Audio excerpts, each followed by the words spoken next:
conquista dessa área pelo Movimento Sem Terra, ela passou por uma relação muito forte com a sociedade de Ribeirão Preto, várias pessoas que apostaram nesse projeto de aliar a luta pela terra, o assentamento de reforma agrária, com a luta pela agroecologia, né? E depois, mais para frente, a gente conheceu a agrofloresta.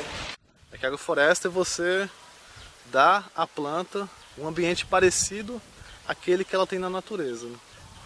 Então, assim, pra gente, as hortaliças, as anuais, né, o milho, o tomate, o brócolis, a couve-flor, essas plantas são plantas de floresta, né?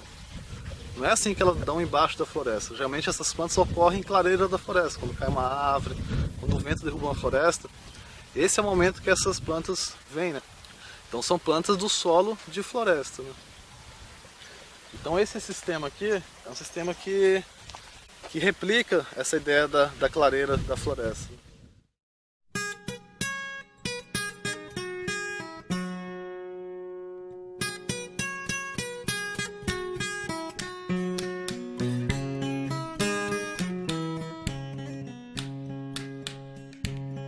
Com esses cursos que a gente teve, né, do sistema agroflorestal, a gente aprendeu que não é com veneno, com agrotóxico, que a gente vai tirar uma planta saudável.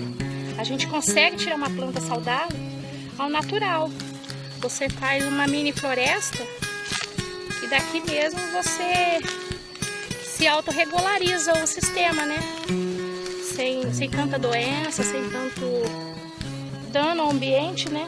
Para não precisar estar usando agrotóxico nem veneno. A gente sempre tem 3, 4 tipos de culturas no mesmo canteiro, né? Respeitando a ideia dos estratos e do tempo de vida das plantas. O grande princípio do consórcio é os estratos, né? As alturas das plantas e a sucessão, que a gente fala que é o tempo de vida de cada planta, né? Então com isso a gente consegue colocar no mesmo canteiro 3, 4, até 5 tipos de planta no mesmo canteiro. Assim, aproveitando melhor o esterco, aproveitando melhor a irrigação, aproveitando melhor o tempo, né? Esse sistema assim, num espaço você colhe muita coisa, né? Enquanto a gente precisava, assim, a gente achava que precisava de um pedaço de terra tão grande para plantar, e a gente descobre que, de repente, que numa área tão pequena, a gente colhe tudo, né? Então, assim, a gente usa o trator, o primeiro preparo a gente faz com o trator, mas a partir daí, com o cultivo do solo, com as coberturas, você melhorando a terra, aí fica fácil depois de você fazer os replantios, de você fazer o manejo. No começo, como a gente está trabalhando com culturas que são bem exigentes, né? As hortaliças anuais, né? Que são plantas da floresta, né? Plantas do solo de floresta, né? E aqui em Ribeirão, apesar da gente estar num solo dito bom, né? Um solo, uma rocha boa, mas são terras que estão degradadas, o solo está compactado, né? Não tem tanta vida, não tem tanta matéria orgânica, né? Então a ideia é a gente dar um ponto de partida favorável para essas culturas conseguirem produzir. Então a gente tem roçado essas áreas. Quando a gente começa, geralmente tem um colonião, tem um guandu, então a gente tem roçado essa área. Esse material que é roçado, ele é tirado da área para ser aproveitado depois, né? Então as famílias juntam esse material, né? Depois é passado um arado para soltar a terra. Antes de passar o arado, a gente tem jogado o calcário, a gente tem jogado doses bem pequenas de calcário por área, né? Mais ou menos uns 1000 kg por hectare, né? Entre 800 e 1000 kg por hectare. A gente joga antes de arar, para quando arar, já incorporar esse material no solo, né? Depois a gente vem canteirando essa área, né? E depois disso é jogado os insumos. A gente tem usado iorim, tem usado esterco, né? Tem usado cama aviária. Esse esterco, esse iorim, ele é incorporado só na superfície, não é incorporado muito fundo. E depois vem com a cobertura do solo. Muitas vezes a cobertura é aquele material que tirou da própria área. Muitas vezes acaba roçando uma área maior também para trazer, para acumular nessa área que é plantada, né?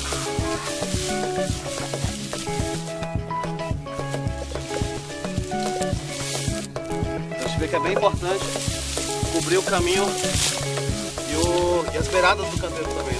Se deixa o caminho descoberto, ele acaba secando o canteiro, porque a beirada fica descoberta, vai pegando sol, vai ressecando o canteiro, né? A gente vê que é fundamental cobrir esse caminho, né? Quanto mais você jogar material aqui nele, melhor, porque você vai pisoteando, ele vai abaixando com o tempo, né? Então, se conseguir deixar bem alto esse caminho aqui de material, é o ideal, né? E depois de coberto os canteiros, né? A gente cobre bem os canteiros, então cada família monta o seu consórcio, né? Nas entrelinhas. O primeiro plantio, né? A gente plantou rúcula, alface, chicória, almeirão, couve, o eucalipto, a banana, a glericídia, a mandioca, o inhame. Foi colhido-se tudo, né? E todo tem seu tempo. Então é feito um plantio que você tem que consorciar o tempo de vida útil da planta para uma não atrapalhar a outra. E com isso a gente vê que é bem vantajoso, você consegue colher bastante coisa em um pequeno espaço. Você economiza no terreno, você economiza na água, você economiza no insumo. Quer dizer, é bem lucrativo. E nesse período eu colhi a primeira safra e logo em seguida eu já entrei com a segunda, que é um de plantio lento, né? Que é o repolho, a mandioca, o inhame, o alho, né? E ainda vou ter as bananas, as árvores para o futuro, né? Que é uma coisa que vai me ajudar na cobertura de solo, vai me ajudar no esfoliamento, né? Na temperatura também, no clima, né? E é bem lucrativo. E vai me dar madeira também para o futuro, né? Uma coisa que é bem cara hoje. Então essa entrelinha aqui ela é destinada para esses consórcios de anuais, né? E aqui, nessas linhas aqui, que elas estão distribuídas mais ou menos cada 5 metros, a gente tem uma faixa com as árvores de poda, né? A mora que ela tá aqui, a finalidade dela é só produzir matéria orgânica, nada mais. Então ela vai crescer, a gente vai podar, ela vai crescer de novo, a gente vai podar, sempre produzindo matéria orgânica, né? É plantado as plantas que vão garantir essa matéria orgânica do futuro, né?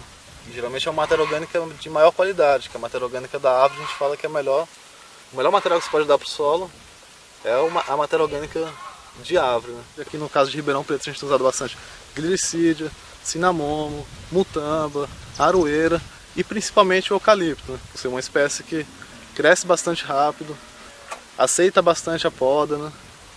E ainda produz uma boa madeira no final, né? Que é o objetivo dessas árvores aqui também é estar produzindo madeira nas áreas, né?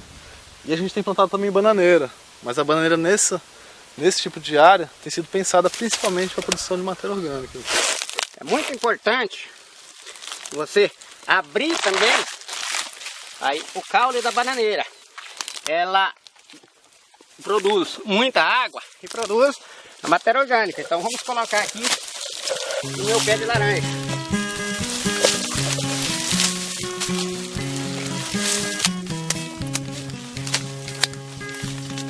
Esse módulo aqui foi plantado em dezembro. Então aqui plantou rúcula, alface, almeirão, chicória, beterraba, quiabo, jiló, e mandioca, e banana, e tudo isso aí que vocês estão vendo aqui foi plantado. Tinha algumas bananas que já estavam, mas a maioria foi plantada em dezembro. Então a ideia aqui agora é refazer isso aqui de novamente. Então vai puxar uma banana, o mamão, as pimentas, tudinho, forra essa entrelinha aqui assim e volta a plantar de novo. Em Ribeirão Preto, no assentamento Mário Lago, a agrofloresta vem sendo implementada e a pesquisa vem tentando acompanhar como essas agroflorestas vêm gerando fertilidade, vem gerando fixação de carbono, vem influenciando na água, enfim.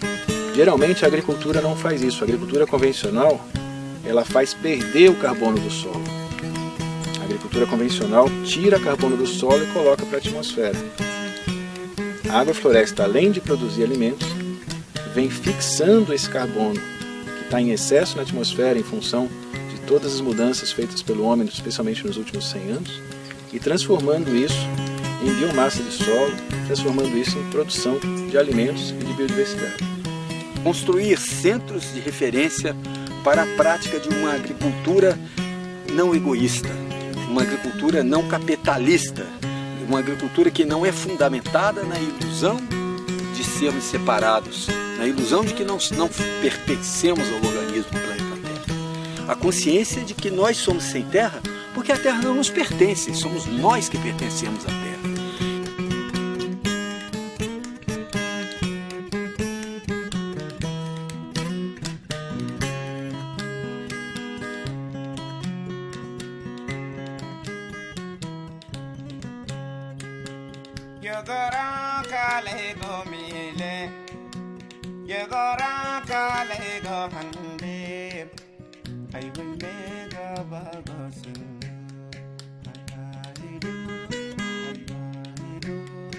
Allah he do come back.